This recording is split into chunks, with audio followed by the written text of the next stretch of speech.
नमस्कार, मैं doctor Narayan Singh, department of mathematics, Janki Devi memorial college, university of Delhi से। आज हम एक कॉम्प्लेक्स एनालिसिस में एक इम्पॉर्टेंट टॉपिक है कॉची रेसिड्यू थ्योरम, इस पे बात करेंगे। वैसे बहुत सारे और भी थ्योरम, प्रॉब्लम या कंसेप्ट कॉम्प्लेक्स एनालिसिस में है, like Cauchy residue, Cauchy Goursat theorem, Cauchy integral formula, Taylor theorem, Morera's theorem. इन सभी में डिफरेंट टाइप ऑफ इंटीग्रेशन को सॉल्व किया गया है, या हर थ्योरम, हर मेथड एक पर्टिकुलर टाइप ऑफ इंटीग्रेशन को सॉल्व करने में यूज होती है। उसी तरीके से कॉची रेसिड्यू थ्योरम है, ये बहुत बड़ी, बहुत कई तरह के या बहुत टाइप के इंटीग्रेशन हैं, उनको हैंडल करने या उनको सॉल्व करने के लिए यूज होता है। So I think it's a very important concept for solving the integrations through complex analysis or complex function FZ. So इस कॉची रेसिड्यू थ्योरम को डिस्कस करने से पहले थोड़ा कुछ पॉइंट्स जाने। Isolated and non isolated singularity. So suppose W equal to FZ is a complex function and suppose Z not is a point, और इस पॉइंट पे कोई फंक्शन एनालिटिक नहीं है। इट मीन्स दो संभावना होती है, दो पॉसिबिलिटी, कि या तो ये पॉइंट आइसोलेटेड सिंगुलर पॉइंट होगा या नॉन आइसोलेटेड।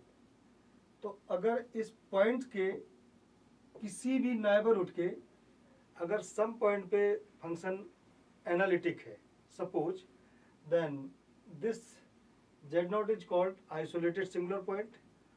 और अगर इसके नेबरहुड के किसी भी नेबरहुड की किसी भी पॉइंट पे फंक्शन एनालिटिक ना हो, so this point is called non isolated singularity. और आगे जो भी कॉची रेसिड्यू थ्योरम हो या जहाँ भी कहीं कॉम्प्लेक्स एनालिसिस में सिंगुलरिटी का हम यूज करते हैं, उसमें केवल आइसोलेटेड सिंगुलरिटी एंटरटेन की जाती है, नॉन आइसोलेटेड का कोई रोल नहीं है। अगर कहीं पे भी नॉन आइसोलेटेड सिंगुलरिटी होती है तो उसको हम डिस्कस नहीं कर सकते। उसका क्लियर मीनिंग है कि आइसोलेटेड मतलब उसको मतलब ऐसे कहें कि वो एक प्रॉब्लम है। सिंगुलरिटी अपने आप में एक प्रॉब्लम ही होती है, कहीं पे भी हो, तो उस प्रॉब्लम को हम सॉल्व कर सकते हैं। लेकिन नॉन आइसोलेटेड का मतलब कि वहाँ पे कुछ नहीं कर सकते। सो आइसोलेटेड सिंगुलरिटी ही इंटरटेन की जाती है और नॉन आइसोलेटेड का कोई मीनिंग नहीं होता। जहाँ पे भी नॉन आइसोलेटेड है उसको हम वहीं पे क्लोज करके उस पॉइंट को छोड़ के बाकी पॉइंट्स हों, जो भी आइसोलेटेड पॉइंट्स होंगे, आइसोलेटेड सिंगुलर पॉइंट, उन पे बात करते हैं। तो सपोज एक फंक्शन है F Z equal to Z plus one upon Z cube into Z square plus one, like. तो क्लियरली यहाँ पे सिंगुलर पॉइंट्स क्या होंगे, जेड सिंगुलरिटी क्या होगी, z equal to zero and z equal to plus minus आई। ये total तीन singular point हैं, तीन सिंगुलरिटी हैं। तो इनमें जीरो प्लस आई माइनस आई ये सभी आइसोलेटेड सिंगुलर पॉइंट होंगे, क्योंकि जीरो के suppose Z equal to zero का एक नाइबरहुड बनाए। इस नाइबरहुड में बहुत सारे पॉइंट्स होंगे, लाइक 0.001, 0.00001। ये सभी पॉइंट्स पे फंक्शन एनालिटिक है। So z equal to zero is called isolated singular point and z equal to plus I minus i, these are also called isolated singular point. अब इसी में आगे कॉची रेसिड्यू थ्योरम तक पहुंचने से पहले आगे कुछ और टर्म है, सपोज उन्हीं में से एक रेसिड्यू की बात करें थोड़ा। रेसिड्यू लाइक, उससे पहले एक कोई फंक्शन एफ जेड है, उसका लैरेंट सीरीज एक्सपेंशन निकालेंगे। तो वो होता है a n z minus z not to the power n, n is running from zero to infinity and plus summation b sub sorry and bn and z minus z naught to the power minus n, and here n is running from 1 to infinity। और आपको पता है Laurent series में an equal to होता है 1/2 pi i summation along c f z upon z minus z not to the power n+1 and d z and b n equal to 1/2 pi i integration along c f z upon z minus z not to the power -n+1 and d z, right. So किसी भी function में residue find out करना है, residue के बारे में जानना है, तो उसका लॉरेंट सीरीज एक्सपेंशन निकालते हैं। एनी हाउ किसी भी तरीके से निकाल सकते हो आप, इस लॉरेंट सीरीज के फॉर्मूले का भी यूज कर सकते हैं। और मैं तो कहता हूँ जो भी फंक्शन हो उसका जो भी नेचर हो उसके अकॉर्डिंग आप उसको सीरीज फॉर्म में कन्वर्ट करिए, जो भी आएगा वो लॉरेंट सीरीज ही होगा। सपोज अगर फंक्शन में एक्सपोनेंशियल है, साइन है, कॉस है, कोई भी लॉगरिथमिक फंक्शन, इनका इन्वॉल्वमेंट है क्योंकि इनसे मिलकर ही फंक्शन बनेगा। वैसे इंडिपेंडेंटली एफजेड क्या होता है, ये तो पॉलिनोमियल होगा या एक्सपोनेंशियल फॉर्म होगा। तो जिस टाइप का जिस नेचर में हो, जो भी उनका नेचर हो फंक्शन का, उनका यूज करके आप उसको एक्सपेंड करिए, जो भी मिलेगा वो लॉरेंट सीरीज होगा। सो आप डायरेक्ट भी कर सकते हैं, और बाकी अगर आप इस लॉरेंट सीरीज के फॉर्मूले का यूज करना चाहते हैं तो इससे भी आप किसी फंक्शन का लॉरेंट सीरीज निकाल सकते हो। तो सपोज ये कोई लॉरेंट, एक सेकंड पे, ये कोई लॉरेंट मतलब लॉरेंट सीरीज है, तो इसमें जो बी एन होता है उसमें b1 क्या होगा 1/2 pi i integration along c और f z d z n equal to 1 पे वैल्यू निकाली तो यह है। This b1 is called residue at the point z equal to z not.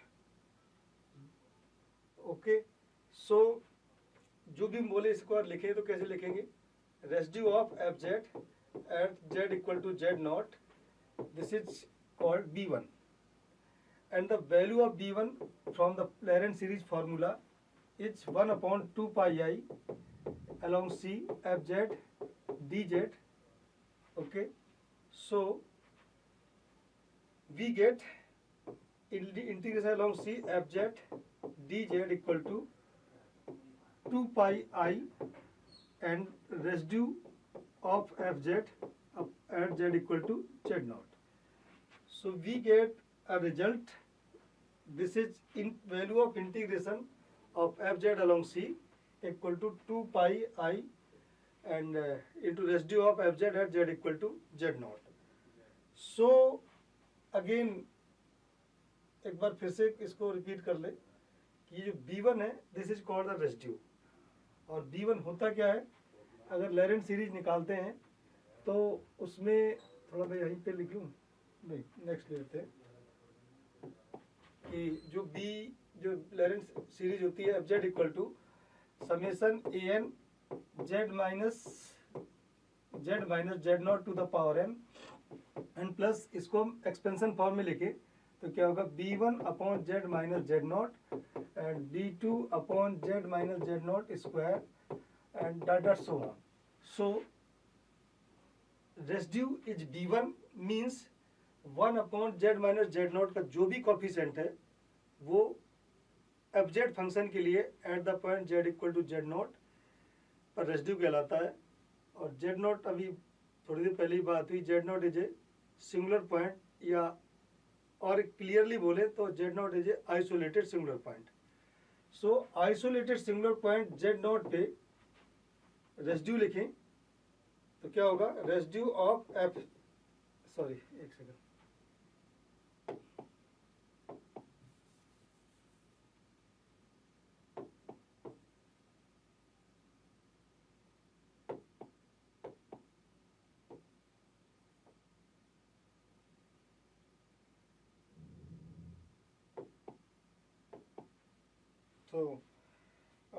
तो residue b1 equal to residue of fz at z equal to z naught. So and this is the coefficient of 1/z minus z naught.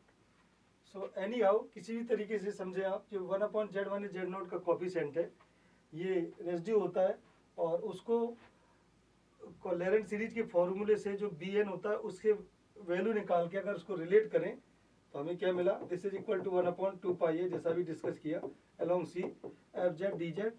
तो इन सब चीज़ों को conclude करेंगे one और इसको और इसको, तो हमें क्या मिल जाएगा, integration along c f z d z equal to 2 pi i और residue of f z at z equal to z naught. So we get a formula, and this shows the value of integration of fz along c equal to 2 pi a residue of fz at z equal to z naught, and at the singular point। और ये और दूसरी बात है कि जो भी आपका कंटूर है इसके अंदर कोई z नॉट है, और ये z नॉट एक सिंगुलर पॉइंट है, आइसोलेटेड सिंगुलर पॉइंट है।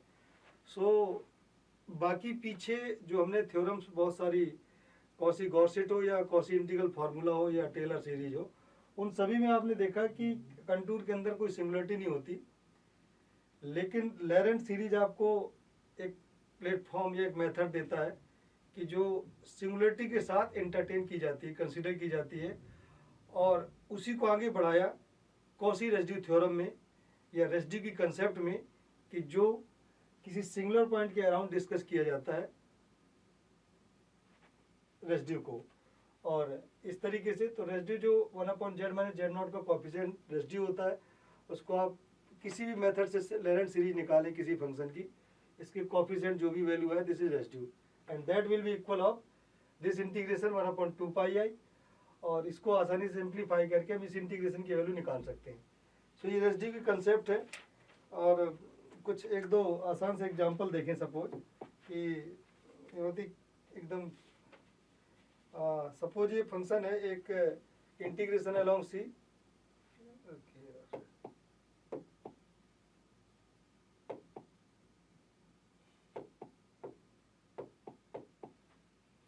इंटीग्रेशन अलोंग सी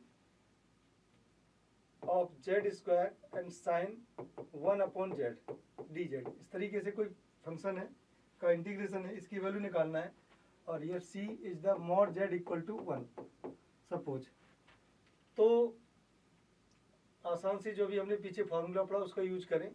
तो सबसे पहले आपका एफ जेड क्या है, यहाँ पे z square and sine of 1/z, इसका लॉरेंट सीरीज एक्सपेंशन निकालें, और z equal to 0 is an isolated singular point, isolated singular point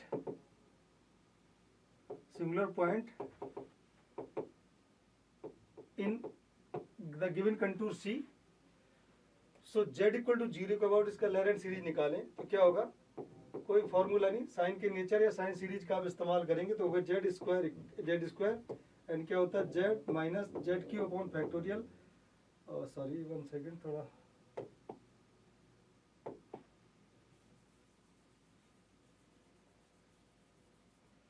so z square and कितना जेड, तो 1/z minus 1/z cube into 1 factorial 3 plus 1/z to the power 5 into factorial 5 and minus dot so on, multiplying this, then we get z minus 1/z into 1 factorial 3 plus 1/z q into 1 factorial 5 and minus dot so on.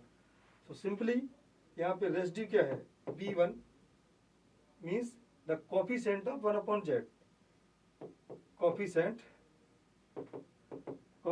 of 1/z, ये z minus 0 ऐसा कह दें, क्योंकि singularity की भी बात करते हैं बीच बीच नहीं हमेशा।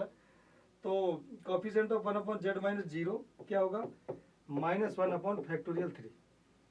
सो apply the previous formula, the value of integration z square sine of 1/z d z equal to क्या होगा 2 pi i into residue, and that is क्या है -1 फैक्टोरियल 3, यानी कि इसको सिंप्लीफाई करेंगे तो हमें क्या मिलेगा -πi/3। This is the value of this integration. Easily आप आसानी से निकाल सकते हैं। नेक्स्ट, इसके बाद हम अब आते हैं वापस से अपना कॉची रेसिड्यू थ्योरम पे। तो कॉची रेसिड्यू थ्योरम क्या है, जरा एक मिनट, सबको अभी जो पीछे हमने एक फॉर्मूला डिस्कस किया उसको फिर से लिखें कि integration along c f z d z residue की कंसेप्ट से ये फॉर्मूला मिला हमें 2 pi i and into residue of f z at the point z equal to z not suppose. और इसमें क्लियर है कि यहाँ पे जो भी आपका कंटूर है, इस कंटूर के अंदर एक कोई सिंगुलर पॉइंट है Z not, isolated singular point z not. Okay, अब कॉची रेसिड्यू थ्योरम में इसी कंसेप्ट को finite number of the isolated singular point के लिए एक्सटेंस किया, जो कि बहुत ही मतलब जेन्युइन लगता है, क्योंकि इस कंटूर सी के अंदर आप एक सिंगुलर पॉइंट है तो एक से ज़्यादा भी हो सकते हैं। तो अब अगर दोबारा से इसको मतलब एक्सटेंड करें, जनरलाइज करें इस फॉर्मूले को, तो उसके लिए आपको इस कंटूर के अंदर सपोज Z1 Z2 ऐसे करके Z3 Zn n number of singular points हैं इस कंटूर के अंदर, आइसोलेटेड सिंगुलर पॉइंट। तो अगर एक सिंगुलर पॉइंट के लिए ये फॉर्मूला होगा तो n number singular of point number of isolated singular point के लिए क्या फॉर्मूला बनेगा, ये कॉची रेसिड्यू थ्योरम में एक्सप्लेन किया कि C is a simply closed contour described in the positive sense if a function f is analytic. एक second, Cauchy residue theorem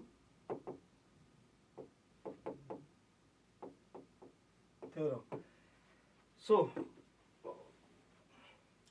function f is analytic inside and on a closed contour C except finite number of points. So again we plot the region ऐसे करके Z1 Z2 dot dot करके Z है, n number of points हैं। इन points पे के अलावा बाकी सब जगह फंक्शन एनालिटिक है इस पूरे पॉजिटिवली ओरिएंटेड कंटूर C में। So Cauchy says the value of this integration along C will be 2 pi I and into sum of residues means जैसे पिछले फॉर्मूले में एक ही सिंगुलर पॉइंट था, isolated singular point z not, तो आपने क्या किया था कि 2 pi i into residue at z equal to z not. But here अगर we have infinite number of singular points, या sorry finite number of singular point Z1 Z2 Zn, तो सभी पे रेसिड्यू निकाल के सम कर दें into 2 pi i. This is called the Cauchy residue theorem and ये it's a very practical theorem, क्योंकि किसी भी कंटूर रीजन को अगर कोई आप थोड़ा सा एक प्रॉपर सा फंक्शन लेते हो तो उस फंक्शन में केवल एक सिंगुलर पॉइंट हो, आइसोलेटेड सिंगुलर पॉइंट कंटूर के अंदर, ऐसा जरूरी नहीं है। जनरली आप फंक्शन को प्रॉपरली लेंगे तो उसमें एक से ज़्यादा आइसोलेटेड सिंगुलरिटी होती हैं जो कंटूर के अंदर लाई भी करती हैं। हमें केवल वही सिंगुलरिटी डिस्कस करनी होती है जो कंटूर के अंदर लाई करें। तो एक से ज़्यादा सिंगुलरिटी है वो कंटूर के अंदर लाई करते हैं, then we use the Cauchy residue theorem. Okay, so suppose एक कोई एग्जांपल लेते हैं, जैसे integration 5z minus 2 upon z into z minus 1 and d z. Suppose कोई कॉम्प्लेक्स फंक्शन का इंटीग्रेशन है along C and where C is given mod z equal to 2, right? So applying Cauchy residue theorem, तो सबसे पहले इसमें देखिए आप z equal to 0 और z इक्वल टू 1, ये दो आइसोलेटेड सिंगुलर पॉइंट्स हैं। R2 to isolated singular points हैं R2 सिंगुलर पॉइंट्स हैं। और आप जरा इस कंटूर को प्लॉट करेंगे तो ये यूनिट रेडियस का सर्किल है, सॉरी 2 रेडियस का सर्किल है विद सेंटर ओरिजिन 0 0। तो आपको पता है ये सिंगुलरिटी एक 0 है तो इधर होगी, और दूसरी सिंगुलरिटी z इक्वल टू 1 तो इधर होगी, z इक्वल टू 1। तो दोनों आइसोलेटेड सिंगुलरिटी आप कंटूर के अंदर देख पा रहे हैं। तो दोनों पे आप रेसिड्यू निकालेंगे और कॉची रेसिड्यू थ्योरम का यूज करेंगे। तो सपोज निकालिए आप residue of f z at z equal to 0। अब देखिए रेसिड्यू निकालने के दो तरीके हैं। एक तो लेरेंट सीरीज एक्सपेंशन निकालें आप, और उसमें जो 1/z का कोफिशिएंट है वो रेसिड्यू होगा। और एक और तरीका है जिसको अभी थोड़ा बाद में डिस्कस करते हैं। तो हम इसको सपोज फंक्शन है एफ जेड इक्वल टू कितना 5z minus 2 upon z into z minus 1। तो इसको z इक्वल टू 0 के अबाउट इसका लेरेंट सीरीज निकालें तो क्या होगा इसका, आप इसको आप ऐसे लिख सकते हैं 5z minus 2 upon Z into 1 upon minus common ले लें तो 1 माइनस जेड ऐसे करके। तो क्या हो जाएगा minus 5 plus 2 upon Z bracket लगाइए, और ये ऊपर ले आएंगे तो कितना को 1 minus z to the power minus 1 means minus 5 plus 2 upon z and 1 plus z square plus z cube plus dot dot so on. Multiply करेंगे तो मल्टीप्लाई नहीं करना, आप इसको ओरली समझ सकते हैं देख के कि residue of f z at z equal to 0 means the coefficient of 1 upon z. इसकी मल्टीप्लिकेशन में अब आप देखिए ना, इसका मल्टीप्लाई इससे होगा तो केवल एक ही टर्म होगा जिससे 1 अपॉन जेड का इसका कोफिशिएंट क्या हो जाएगा 2। So residue of f z at z equal to 2 हो गया, इसको सपोज b1 नाम दीजिए। अब इसके बाद आप दूसरा फंक्शन फिर से लिखते हैं एक बार, एफ जेड इक्वल टू क्या था 5z minus 2 upon Z into z minus 1 ऐसे करके। तो इसमें z इक्वल टू 1 के अबाउट आपको लेरेंट सीरीज एक्सपेंशन निकालना है। तो मतलब अभी थोड़ी देर पहले बात हुई थी कि मतलब फॉर्मूला का आप यूज करें लेरेंट सीरीज के या डायरेक्ट फंक्शन की नेचर का।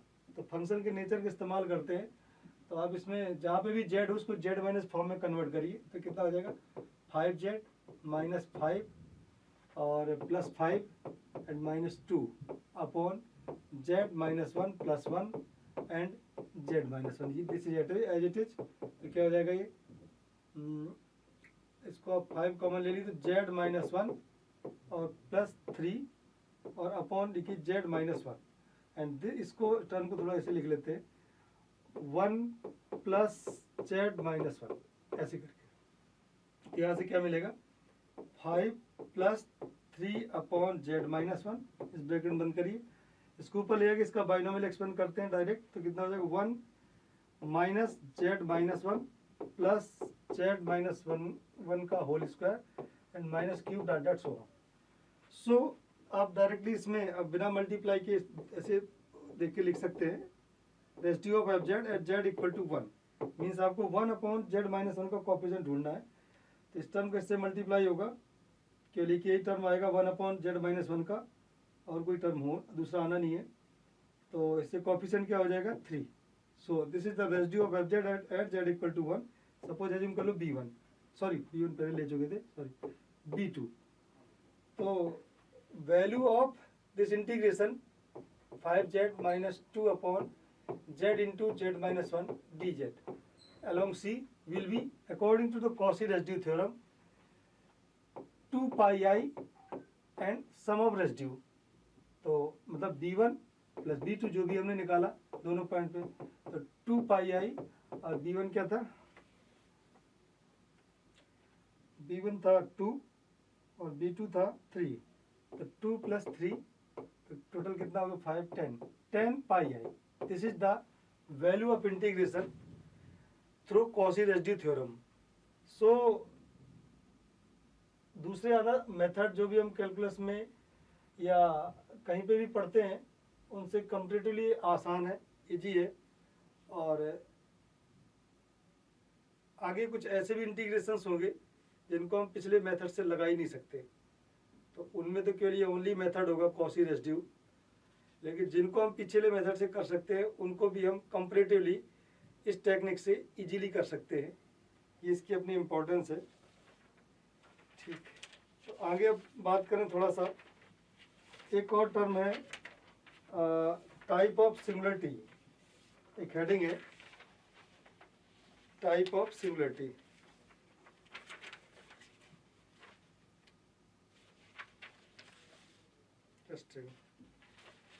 क्योंकि ये सब जानने से पहले, ये आगे बढ़े हम किसी इंटीग्रेशन में, उससे पहले एक रेसिड्यू निकालने का एक आसान तरीका होता है, आसान फार्मूला होता है। उसके लिए हम आइसोलेटेड सिंगुलरिटी के टाइप्स को जरूर समझें, इसके बाद ही उसको अप्लाई कर सकते हैं, उससे पहले नहीं। तो टाइप ऑफ सिंगुलरिटी नेक्स्ट है, छोटा सा इस हेडिंग है टाइप ऑफ सिंगुलरिटी में। देखिए सबसे पहले मतलब पीछे भी बात की कि केवल आइसोलेटेड सिंगुलरिटी को एंटरटेन करते हैं, नॉन आइसोलेटेड कोई मतलब नहीं। तो जो भी टाइप ऑफ सिंगुलरिटी है, इसका मतलब type of isolated singularity. So there are 3 type of isolated singularity. Number 1 होता है पोल्स कहते हैं, नंबर 2 रिमूवल और रिमूवल आइसोलेटेड सिंगुलरिटी, और थर्ड टाइप होता है एसेंशियल आइसोलेटेड सिंगुलरिटी। सो इनको समझना या इनकी डेफिनेशन को याद करना, याद करके रखना या आइडेंटिफाई करना बहुत आसान है। किसी फंक्शन का आपने लॉरेंट सीरीज एक्सपेंशन निकाला, उसमें अगर negative degree number of term are finite है तो उसको पोल्स कहते हैं। जैसे कोई सपोज किसी फंक्शन का लॉरेंट सीरीज एक्सपेंशन ये है 1/z plus 1/z square plus suppose z plus z³ z to the power 5 इसमें सपोज ये नेगेटिव डिग्री टर्म केवल 2 है, 1 2। तो अगर इनका नंबर फाइनाइट है तो यहाँ पे जो z=0 जो सिंगुलरिटी है, isolated singularity, this is called poles.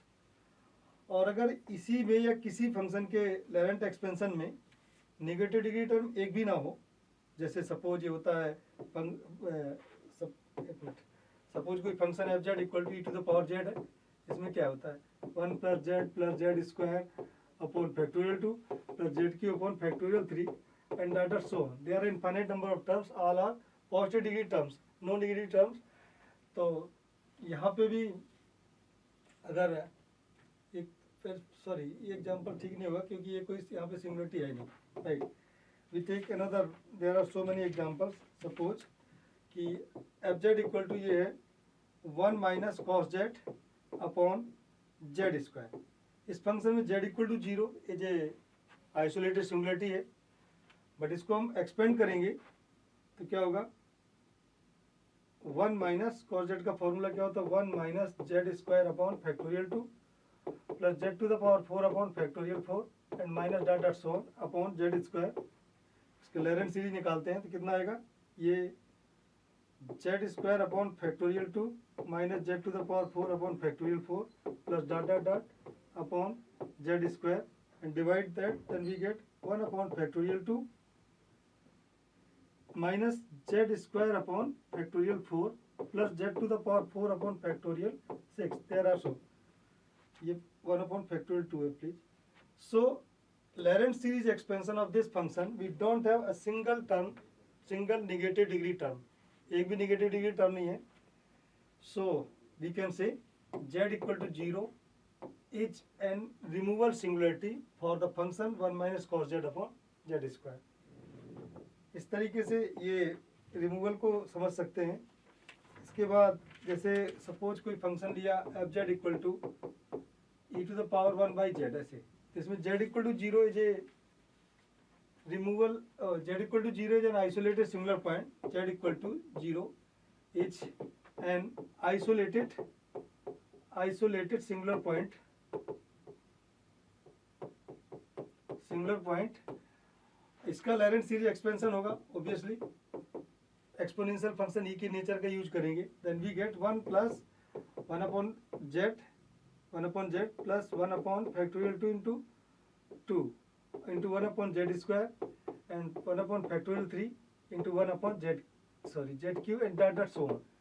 तो अगर किसी सिंगुलरिटी या आइसोलेटेड सिंगुलरिटी के अबाउट आप किसी फंक्शन का लेरेंट सीरीज एक्सपेंशन निकालते हैं, उस एक्सपेंशन में निगेटिव डिग्री टर्म इनफाइनाइट है, पॉजिटिव डिग्री टर्म कितने हैं कितने नहीं उससे कोई फर्क नहीं पड़ता, वो फाइनाइट हो इनफाइनाइट हो एक भी ना हो, डजंट मैटर. अगर निगेटिव डिग्री टर्म्स इनफाइनाइट है then this type of isolated singularity is called essential singularity. So इस टाइप ऑफ आइसोलेटेड सिंगुलरिटी था. अब हम वापस से ज़रा रेसिड्यू निकालने के एक दूसरा मेथड है जो बहुत इंटरेस्टिंग है, इम्पॉर्टेंट है, आसान है, उस पर जाएंगे. तो उससे पहले थोड़ा सा एक बात और ये समझ लें कि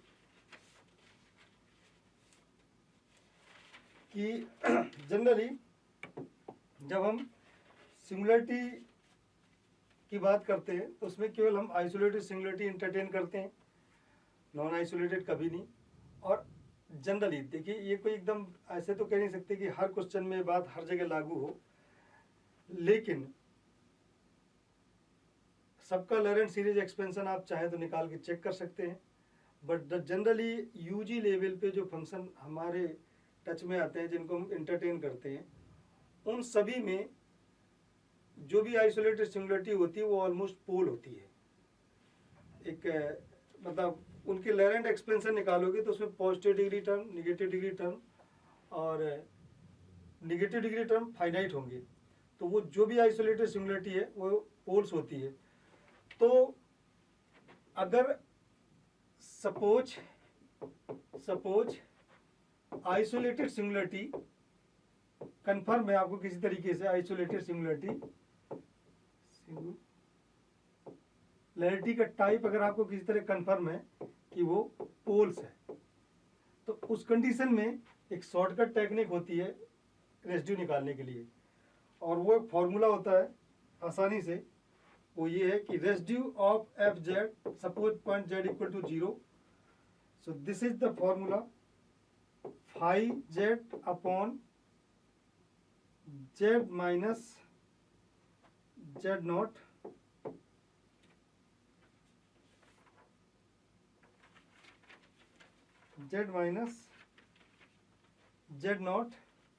to the power m. One second please.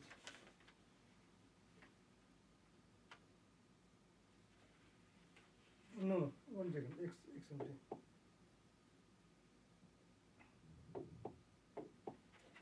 तो सपोज ये कोई फंक्शन एफ जेड इक्वल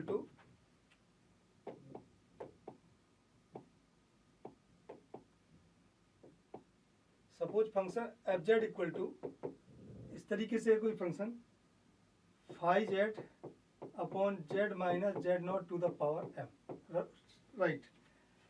तो इसका रेसिड्यू होगा, residue of f z at z equal to z not equal to होगा phi m minus 1 derivative at the point z not upon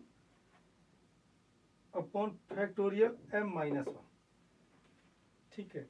अब इस फॉर्मूले के जानने से पहले एक और चीज जो थोड़ा स्किप हो गई समझ लें. पोल्स सिंपल पोल्स होते हैं और हायर ऑर्डर पोल्स होते हैं. अगर लेरेंट सीरीज एक्सपेंशन में जो निगेटिव डिग्री टर्म की जो मैक्सिमम पावर है उस पोल्स का ऑर्डर कहलाती है. एक समझने के लिए एक छोटा सा एग्जांपल ले लें कि सपोज किसी फंक्शन का लेरेंट सीरीज एक्सपेंशन ये है 1 plus z square and data so infinity plus 1 upon Z plus 1 upon Z square, इस तरीके से. इट इज की क्लियर एकदम कि जेड इक्वल टू 0 एक आइसोलेटेड सिंगुलरिटी है, और ये इसका टाइप की बात करें तो पोल्स है, और इसमें negative degree term to maximum negative degree term की डिग्री 2 है. तो इसमें जो z equal to 0 which are called a pole of order 2, right. अगर सपोज एक और नेगेटिव डिग्री टर्म होता 1 अपॉन जेड क्यू, तो ये हो जाता ऑफ ऑर्डर 3. और तो अब ये फॉर्मूले पे आते हैं कि अगर पोल सिंपल है यानी कि यहाँ पे जेड माइनस जेड नॉट की पावर 1 होगा, और अगर पोल एम ऑर्डर की है तो आपका लेरेंट सीरीज का जो एक्सपेंशन होगा उसमें नेगेटिव डिग्री टर्म की मैक्सिमम पावर m होगी। तो सपोज इस तरह का 5z/z minus z0 to the power m। तो इन दोनों सिचुएशन में रेसिड्यू सिंपल पोल पे रेसिड्यू निकालना हो या m ऑर्डर की पोल पे रेसिड्यू निकालना हो, उसके लिए फार्मूला है।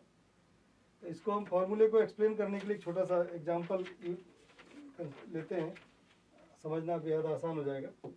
सपोज फंक्शन है कोई fz इक्वल टू ये z+1, और इस फॉर्मूले की बात करना बेहद ज़रूरी है, क्योंकि फिर से बोलते हुए मतलब लिखते लिखते रिपीट करूँ इस बात को कि लेरेंट सीरीज से आप हमेशा से रेसिड्यू क्यों निकालें, अगर आपको कंफर्म है कि ये आइसोलेटेड सिंगुलरिटी पोल्स है, ठीक है। अगर ये डाउट है कि पोल्स है कि एसेंशियल सिंगुलरिटी रिमूवल है, तब तो आपको लेरेंट का यूज करना पड़ेगा। बट अगर आप श्योर हैं कि लेरेंट ये मतलब पोल्स है, तो आप लेरेंट सीरीज का यूज नहीं करेंगे, इस शॉर्टकट टेक्निक का यूज करेंगे जो पीछे ही बात की, इस फॉर्मूले की का यूज करेंगे जो भी पीछे बात की, क्योंकि इससे रेसिड्यू निकालना बहुत ईजी है, ऑलमोस्ट ओरल वर्क है, ठीक है। तो उसको मतलब दोनों चीज़ों को कनेक्ट कर दें कि ज़्यादातर हमें